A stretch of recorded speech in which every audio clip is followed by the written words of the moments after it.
Несреќа врз несреќа, ужас врз ужас. Она што не беше уништено од војната беше разурнато од земјотресот.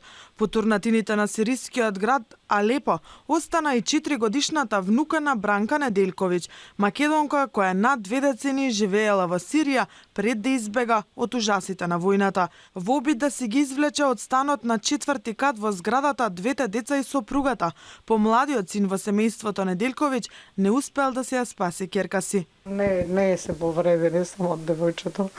Малата отишла. Почало да паѓа тоа висачите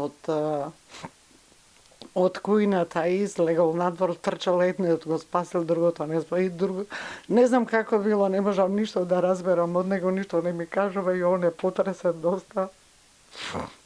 И немам линија доволно со него да дискутирам, Злато. Нема контакт, нема струја, нема интернет. Доколку на време се вратеа во Македонија, ништо од ова немаше да се случи, ни солзи, вели Бранка Неделковиќ.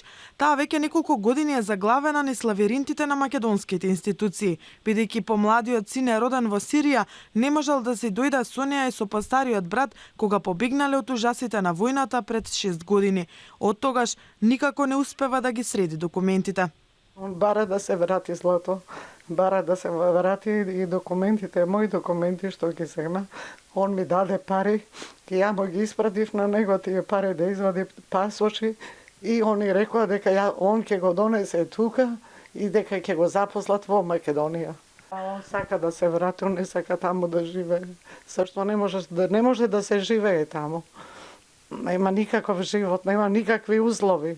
До почетокот на војната Бранка Неделковиќ имала убав и мирен живот. Го запознала сопругот, сириец, во 80-тите години во Скопје, кога тој бил овде како студент. Потоа заедно заминале во Алепо. Сето тоа се менува преку ноќ, со почетокот на граѓанската војна. Бранка сега е во Скопски Бутел, каде се грижи за постариот син кој е во инвалидска количка, откако бил погоден од заскитан куршум во Алепо. Тој има и психички последици, трауми, бидејќи пред неговите очи, неговиот татко, сопругот на Бранка, загинал во експлозија уште на почетокот на конфликтот.